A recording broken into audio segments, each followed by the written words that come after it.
Hello, mental workers, and welcome back to the podcast. Today we are talking about what on earth to do when clients share offensive views in the therapy room. It's an interesting question. I don't actually know some of the answers to it, but I'm hoping that our guest today does. And their name is Brian Cheng. They are a repeat guest. You may know them from previous episodes. Hi, Brian. Hey, Bronwyn. Thank you for having me once again. My pleasure. And Brian, just tell the listeners who you are. Well, it's interesting, as I was doing research for this topic, the concept of like identity and culture came up and, talking about how we identify ourselves. So I don't know, top 5 things that how I identify myself. I guess, I identify myself as a psychologist and I feel that way. I'm a cyclist. I'm a foodie. I'm a dad. Yeah. But at the moment I'm working in schools as a school psychologist. Excellent. Thank you. I love how you added on your other identities to us. It gives us a little bit of a background. Brian, I think today we're going to start off with a case study and then we're going to talk about what listeners need to know about some ways that they could think about approaching clients or the situation when they share offensive views, right? Yeah, because I don't think it's not really something we're taught in our training. It's even something that's not really talked about in peer supervision or more generally. So I think it's a really fascinating one. So I was in peer supervision with other school counselors and school psychologists. Like these are all quite experienced clinicians. Most of them would be 10 plus years in the business. And one of the clinicians was talking about a student that had presented to them. The student had been expressing some misogynistic views around gender and sex, kind of, along the lines of a lot of this toxic masculinity, Andrew Tate style stuff that a lot of young teenage men are talking about and are into. So my colleague is having trouble managing this and struggling with what to do next. I mean, the students themselves, they were struggling with their own identity. Like they weren't just kind of saying all these offensive things and being really aggressive. They were actually really concerned about their views and about not being heard, feeling quite isolated. I think the student has started to get some backlash from their peers. But what was really interesting was the responses from all the peers, all the school psychs in the room. Some of them were just like, what's a student doing? Like, are they a client for counseling? I've got to move them on. Other counselors were saying, okay, yeah, that's tricky. It's hard to know how to respond. The counselor that brought this case to supervision was a person of color, and she was kind of, and a woman as well. And so she wasn't sure kind of how to approach it. But I think that example kind of shows that even in a room of experienced counselors, there's a real wide variety of responses and in general, just a real unsureness of how to approach it. Wow, there is a lot in that. And taking it back to your original point, I haven't received any instruction in how to deal with offensive views or views that I consider offensive, but it really does strike me that I guess it intersects between the therapist's identity, so in this case being a person of colour and a woman, and with the views expressed, I guess we could understand that she might find that quite personally offensive to her. Exactly right. So the counsellor was trying to figure out how to sit with it within herself, and I guess maybe the initial advice we gave to her, and I think something for the listeners to know, is that this area and this kind of content in counselling can be very offensive and can be very triggering. So if it's going to be too much for you, then it's totally okay to refer on or to definitely seek that extra supervision, because this kind of content is really, really challenging.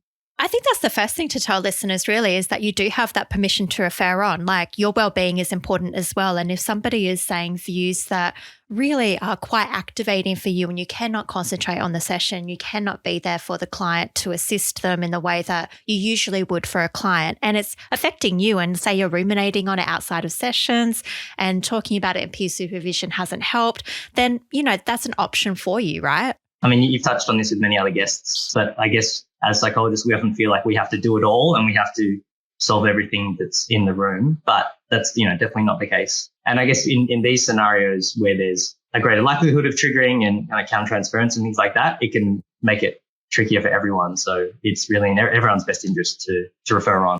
So let's work out how to unpack this situation because there's a lot in there. So it's like, one, we've got a young person who's figuring out their own identity. And I was thinking as you were speaking to that, I was like, oh, maybe the peers agree with these views. And so that's like a thing that they are continuing to have these views. But you actually said that the peers are not liking his views. It may be the case that he was getting peer positive affirmation or conditioning from other sources. Yeah, we didn't go into the specifics of it, but as we know, social media and online sources are a massive kind of echo chamber for a lot of these offensive or extremist views, for want of a better term. So I think that is a big factor.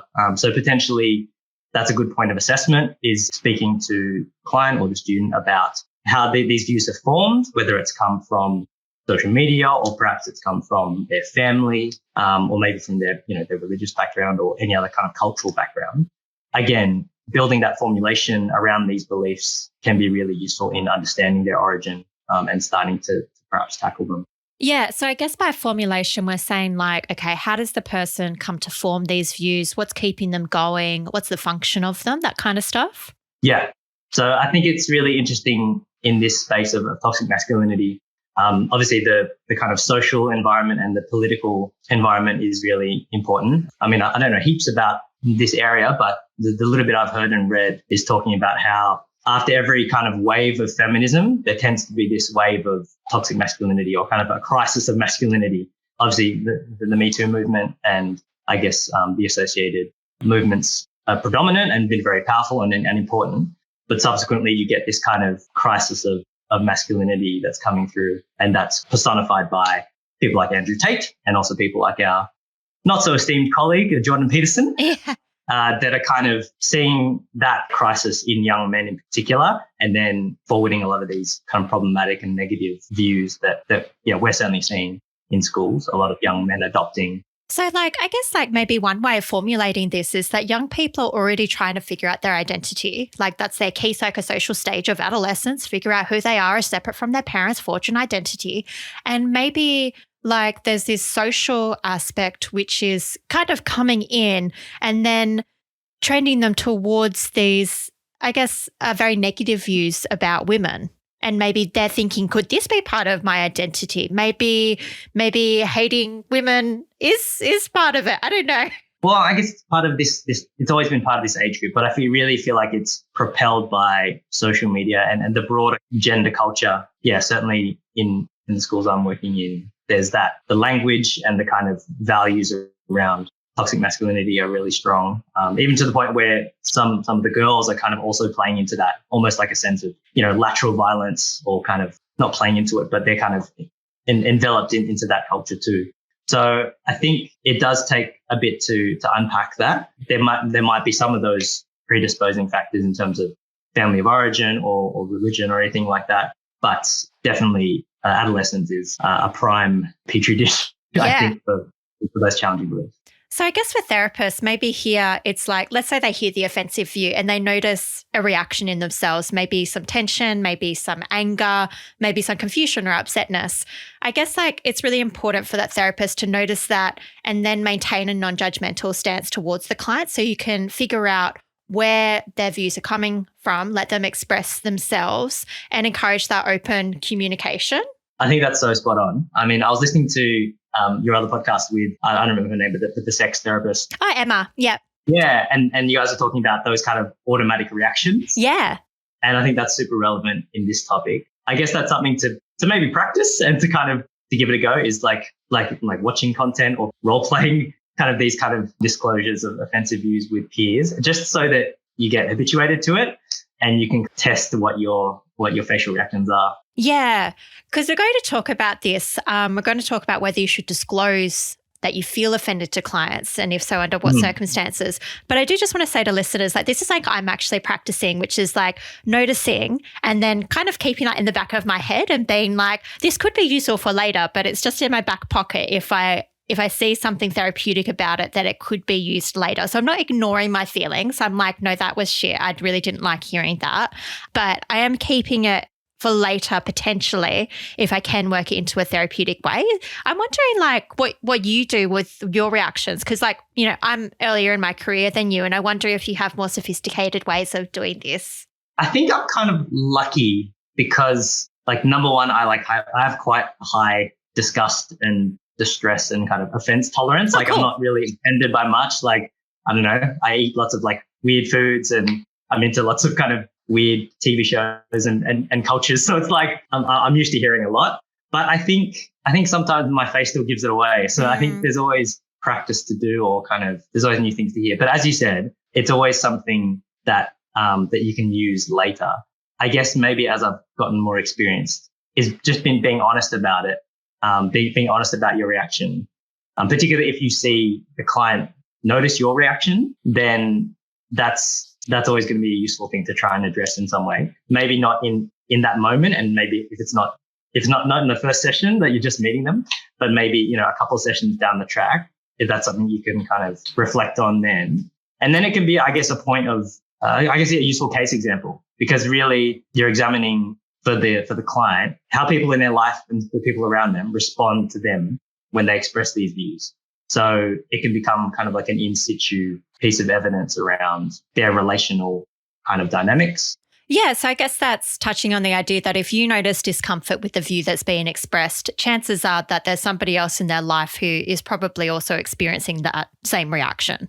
Exactly right. Can be pretty interesting, particularly in the adolescent space, because perhaps there is that secondary gain that the client is experiencing. Maybe they're enjoying that kind of outrage response from other people. This is maybe a bit of a longer kind of hypothetical or hypothesis to draw. But I was thinking about how some people that are really struggling with their identity or with their self-esteem, perhaps they might want to express these views in order to kind of incite hatred from others. Interesting. Which then kind of reflects kind of their self-hatred.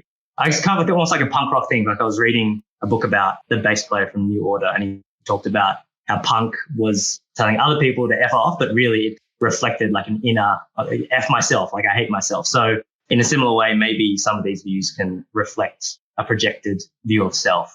I think that's a really interesting hypothesis. Like, because I'm into schema therapy, I'd be like, oh yeah, schema surrender. So it's like you've got the, say, schema, which is like, I'm defective, I deserve to be punished. And I guess by eliciting the responses in other people, you can get that hatred that you feel that you deserve. Yeah. And the other thing that I looked up in preparation for today was this Scientific American article, which talked about, well, the headline was homophobes might be hidden homosexuals. So that sense of, yeah, if you're struggling with your own sexuality, you've got this kind of projected hate towards others, definitely can be a factor in different types of views and in different arenas. Yeah, well, like just listening to you talk about that, it's really taking me away from like the immediate offensive thing because like I hate misogyny, spoiler. So when I hear misogynistic views, I do notice that I wouldn't say rage, but I do feel upset and angry.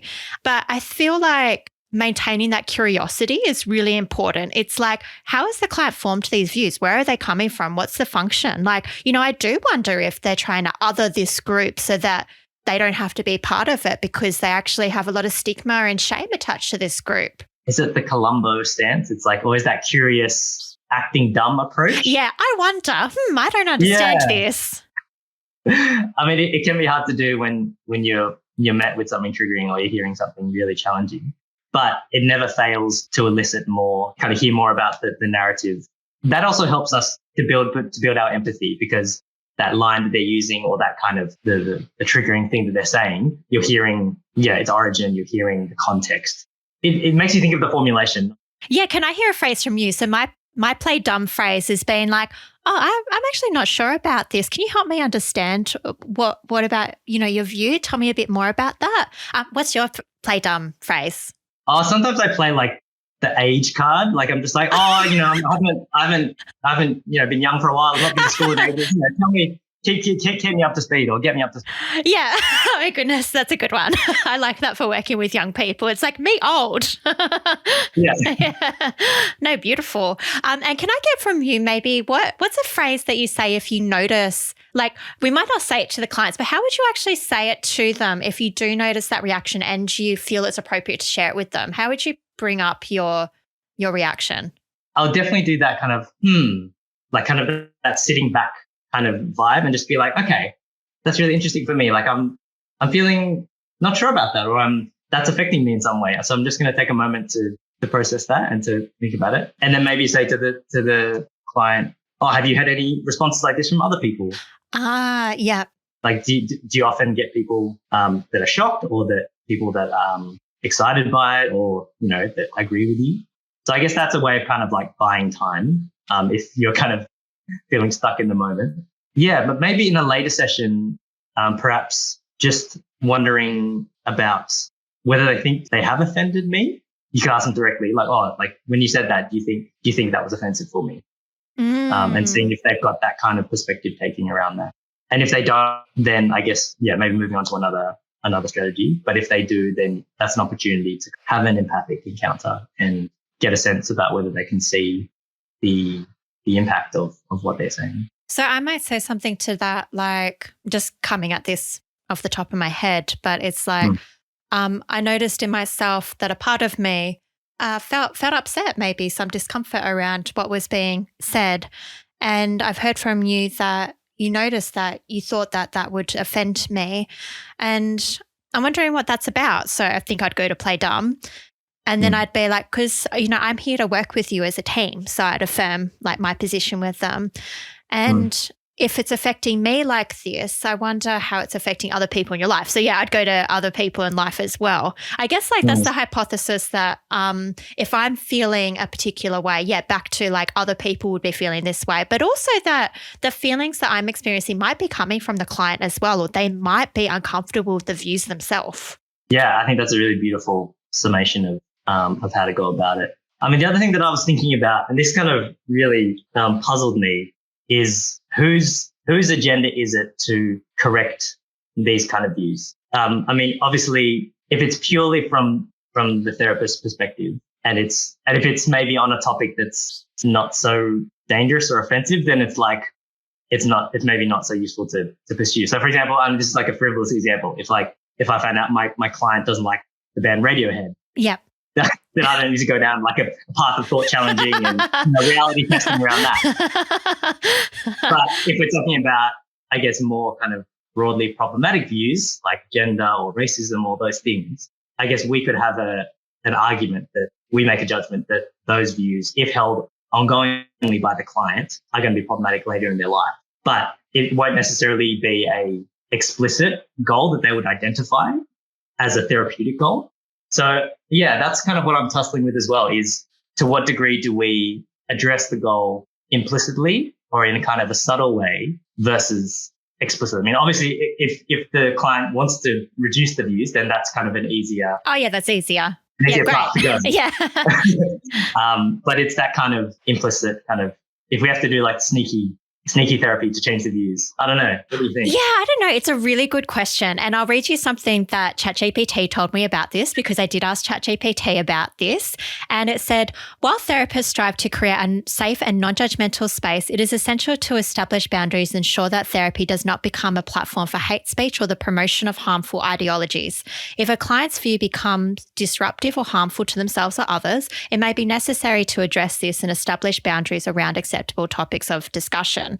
So I think there's like two elements there. So it's like, I think I would approach it by being like, yeah, what is the potential harm that and functional impact of this belief on the client's life? And I talk about this all the time with clients, like just in various different ways. I'm like, if somebody has an anxiety disorder and let's say they have agoraphobia and they're not going outside, it's like, if you have a preference for staying inside and you like that, like go for gold. I'm not here to be the fun police and be like, no, you need to go outside. So I try not to project like my ideas of what a good life is onto my clients. But if I'm hearing them say, look, I can't go to the shop, and I don't want to waste plastic bags from the shopping delivery service, I'd really love to go to the shops, then I'm like, okay, well, we need to address the beliefs that are underlying this difficulty then, because it's impacting you and it's affecting your ability to go see your grandkids and stuff. So I guess I think I would approach the offensive view from a similar point. Like, is it causing them distress? Is it having a functional impact? What do you think? Yeah, I think that's using that kind of symptoms versus functioning thing that we're taught to kind of weigh up. And if it's hitting that functioning significantly, then I think we've got a green light to kind of put it on the table as a explicit goal. Yeah, I think I don't want to do the sneaky goal. Like, I think I would feel icky about that. I don't know if other therapists would be cool with that. How cool are you with sneaky goals? I think you could do it for, like, you can't do it every session, right? Yeah. Or you can't do it only. You could try it for like part of a session, and then if you're not getting any response, then it's probably not going to work anyway. Yeah, I feel like things like, just more generally, like when I have worked with people who say are quite controlling of their partners, for example, I have worked with a few people like this, and they might not understand that their behavior is quite controlling. I feel like if we can't explicitly name what I'm observing and what the impact is on their partner, then I feel like we can't address it in a way. Like, there is no sneaky way of addressing that. Yeah, definitely. There's a point at which it's got to be explicit. Yeah. And it has to be named. And that's part of the challenging of those offensive views or behavior, which that client may not have heard or faced before in any aspect of their life. So that's where the therapeutic experience becomes real and powerful. Again, like schema therapy, there's the empathic confrontation, but I feel like being non-judgmental and really understanding the client's perspective and how they've formed their views and how those views are protecting or assisting them can really help with that. So like, if somebody has never had their view about women or a particular race brought into question, if you go in really gung-ho and like, yeah, I think that's a bad view, they're probably going to become defensive, right? Yeah, exactly. It reminds me a bit of, it's a classic kind of whole brain child thing, right? Is if someone's in that emotional mind, or if they're holding like a really fixed belief, they're not going to respond to logical response. You need to engage them in the emotional mind to kind of help them regulate a bit. And then that's when you can start to open up with thought challenging or some more higher order thinking.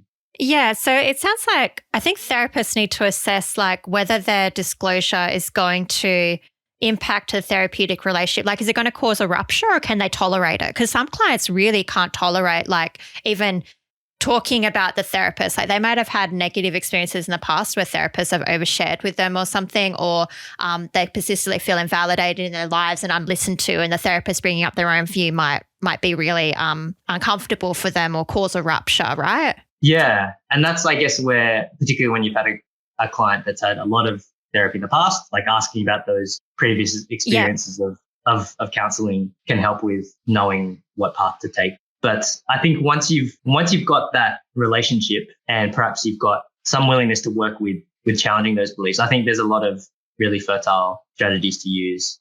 Just some of the things I've thought of was looking at values work, and kind of keying into identity and I guess their aspirations, and also looking at kind of goal-directed thinking. So, how do you think these beliefs will serve you in future relationships or in the workplace or as a parent when in future or whatever? But also, I guess, particularly for young people or perhaps people that haven't formed their identity, is letting them know that beliefs are fluid. Like, there's going to be things that you'll come to learn in the future as you kind of expose yourself to different places, and that it's similar to that kind of, well, in some ways, thinking about gender fluidity or those kind of spheres, is that it's not fixed. There's always things you'll be able to learn, and there's always an evolution there if you're open-minded. So providing that education as well, I mean, that can be an intervention in itself, and being like, did you know that beliefs are subject to change? Like, you might feel strongly about this now, but in the future, like, you might feel different. Yeah, and I think that's so powerful. We always have a tendency to have that fixed mindset, but I think that can be a really freeing kind of insight that young people, but also clients in general, can have. Yeah, I really liked your interventions as well. Thank you, Brian. One question I had for you was, do we have to always agree with our clients to be able to work with them? Or can a client have a view that I disagree with and it's still okay? Yeah, I think so. Okay. I think particularly when it's a strongly held belief, it's something that I guess we have no choice but to work with if it forms a strong part of their formulation. I guess this is not so much in terms of offensive views, but I'm thinking about working with people who are strongly religious, and like, I'm not religious myself, so it's thinking about how you tap into the strength or the assets that their religious beliefs or other beliefs bring into their life. So I guess the classic thing is encouraging them to utilize prayer as a form of coping, or using their relationship with God to give them hope or to give them some sense of hope or resilience. So I think that's the main example I can think of where you have a difference of belief or a difference of opinion, but you can still work kind of therapeutically with that and maximize the outcomes. Yeah, so I guess like there's like a spectrum then. So it's like opinions that our clients have and things that are important to them. It can range from like they like mangoes, I don't like mangoes, to like they like misogyny, I don't like misogyny, that kind of thing. And Mangoes and misogyny, that's the new podcast. That'd be a great podcast title, actually. But except I wouldn't want a misogyny podcast. Like, so, but, you know, if, yeah, okay. I like the alliteration, yeah. But it's like, yeah, I feel like, because I'm not spiritual either, so I'm not into crystals or tarot or kinesiology. And I've worked with some people who are, and it really brings like positive impacts on their life. And I found it like very okay to work with that. And it's really been on the pointy end that I've considered all of the things that we're talking about. Has that been your experience too? Yeah, I think you can really work with most things unless they're kind of in that real danger to self or others, or there's a real extremist view or criminal behavior. I think that's when we have more of a role. And I should mention that there are some good resources around those extremist views and radicalization. I think the resource is called Living Together in Australia, Living Safe Together. And basically they recommend that you, I guess, do a little bit of a risk assessment around extremist views if you're getting that vibe. So just checking in with any criminal activity, checking the kind of rigidity or the intensity of their beliefs, and then like check in with any kind of social activity around those beliefs. If they're hanging out with particular types of people and getting a sense of perhaps how alienated they are within their friends and family. Yeah, because there is that risk of people going into that violent extremism and quite extreme views. So, I mean, when you say that, I feel like, oh, crap, like, okay, that requires like supervision, right? Yeah, it can feel like a stressful place, but also I think it presents a real opportunity. I mean, we know that a lot of people that end up adopting extremist views are really struggling with themselves. Like they've had difficulties perhaps in their family life or, with their upbringings. So I think even though it feels scary, the fact that they're in a therapy room with you probably suggests that there's still a lot of hope to work with them and to build, I guess, a more positive sense of self within them. Yeah, totally. And I'll link to that resource in the show notes. Did you have any other resources that you thought would be helpful for listeners? Nothing in particular. The only other thing that we kind of touched on was using kind of low-level offense as a rapport building tool. Like we talked about mangoes and music. But I think oftentimes, like particularly when I work with students, is setting up those little points of disagreement. So like, is KFC better than Macca's, obviously, or like, Messi's better than Ronaldo. I think that can be really useful in building that rapport, but also kind of modeling that disagreement or rupture within the therapeutic relationship. For example, later down the track, if you've got to disagree or butt heads on something, then you've got a bit of practice on that and it builds that bond. Yeah, no, I think that's really brilliant. And thank you for bringing that up, because I say that in my initial spiel, something to that effect, that we're working together in the same team, but it doesn't always mean that we'll completely agree with each other. There might be difficult conversations that we have and things that we disagree on. And I hope that over time we'll be able to talk out these things together so we can get on the same page and really help you keep on moving along. It's such a beautiful thing to model, and it's what the world needs. We don't need to agree. No. But we can all get along. Yeah, totally. Absolutely. 100%. And it really is, because a lot of clients in my experience, they don't have good experiences with handling conflict in their interpersonal lives. So it's like a disagreement can quickly escalate to a screaming match for some people.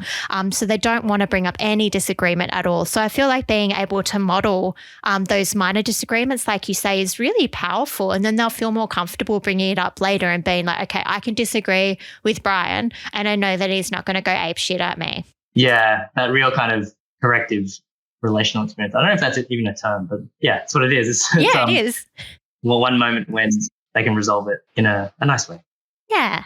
Brian, is there anything that we've left out that listeners should know about in talking about offensive views or dealing with it in the therapy room? No, I think we've pretty much covered it. Again, it's such an interesting topic because it covers every aspect of the therapeutic process. But I think it can be really useful therapeutically to explore. I guess it can be easy to see it just as like a side issue or something you just need to kind of manage. But I think often it can be a really powerful part of the therapeutic process and lead to some good growth or an increase in rapport. So we should definitely have been taught it in. I agree. Oh, 100%. Yeah, no, thank you. And I guess maybe I would just add that I reckon noticing your reaction to offensive views, I reckon this is something that I'm working on, just noticing all my reactions to lots of things that clients say and what that brings up in me, including offensive stuff, because then I get to know about what's important to me and what's not. I'm particularly sensitive to animals. So I know for myself that I cannot work with people who say have had criminal convictions to do with animal cruelty. Is just a really strong sticking point for me. But that came through a process of reflecting and curiosity. So I feel like it's just really important for psychs to get a grasp on, what is that spectrum between a mango, somebody not liking mangoes, is that your offensive thing that you cannot work with people who don't like mangoes? It's really important to know. Yeah, fruit-based therapy is surely it could be a thing. It could be. Yeah. How does fruit make you feel? Yeah. Yeah, totally. It enrages me. Thank you so much, Brian, for coming on the podcast again. It was a pleasure to speak with you. And thank you for sharing your views on this really important topic. I feel like I could totally count this as peer supervision, right? Because I always learn heaps after we record. So yeah, thank you. Likewise. And hopefully listeners, I don't know if you can count it peer supervision, but I hope you enjoyed listening to it anyway. Thanks, listeners, for listening, and catch you next time. Bye.